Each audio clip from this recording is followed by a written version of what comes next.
লঙ্কার শোভিনী, শত্রু নাশে গদা হস্তে রত্নবেদী সমাসিনী, ধরিত্রী রক্ষয়ত্রী তেজময়ী ত্রিলোক জননী, প্রণমামি বগলামুখী সর্বশত্রু বিনাশিনী।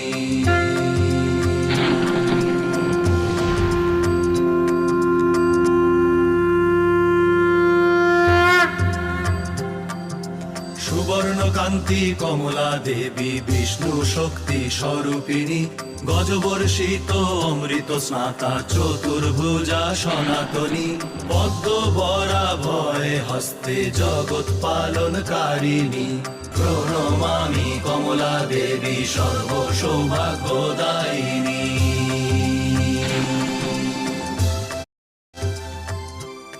আপনিরা কারা? আমি ভয়ভীত।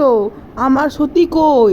সতী, সতী, হে সতী, আমাকে ক্ষমা করে দাও। আমি তোমার রূপ বুঝিতে পারিনি। হে সতী, আমি এই ভুল আর জীবনেও করব না। তবে সতী, তুমি যাও, কিন্তু তাড়াতাড়ি ফিরে আসবে। আচ্ছা স্বামী।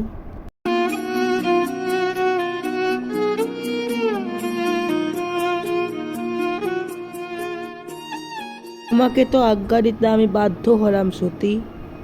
আমি তো ত্রিকালদর্শী, আমি তো দেখতে পাচ্ছি যে সেখানে গেলে তোমার বিপদ আছে। আমি আর কি করব, যাই আমি ধ্যানে বসি। কি হচ্ছে এখানে? আমাকে না বলে এখানে যজ্ঞ হচ্ছে?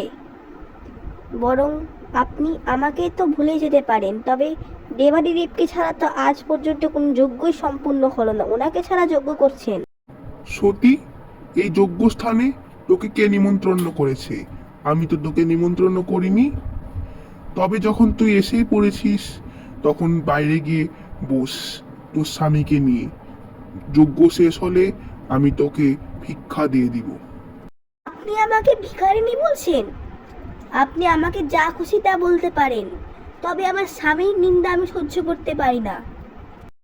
আমি বলছি, তুই জবের থেকে তুই ওই শ্মশান চায়নি ভিখারিকে তুই বিবাহ করেছিস, সেদিন থেকে তুই আমার জন্য পর হয়ে গেছিস। সে আমার জীবনে আমার জামাতা রূপে আমি তাকে সহ্য করতে পারিনি। দক্ষ, তুমি ভুলে গেছো যে আমি কি বলেছিলাম? যখনই আমার এই রূপের অপমান ঘটিবে, যখন তুমি আমার শিবকে অপমান করবে, তখনই আমি এই দেহ ত্যাগ করব। আজকে সেই মুহূর্ত এসে পড়েছে। পারলে এখনই তোকে মেরে ফেলতে পারি, তবে তুই আমার জন্মদাত্রী পিতা, আমি তোকে মারবো না।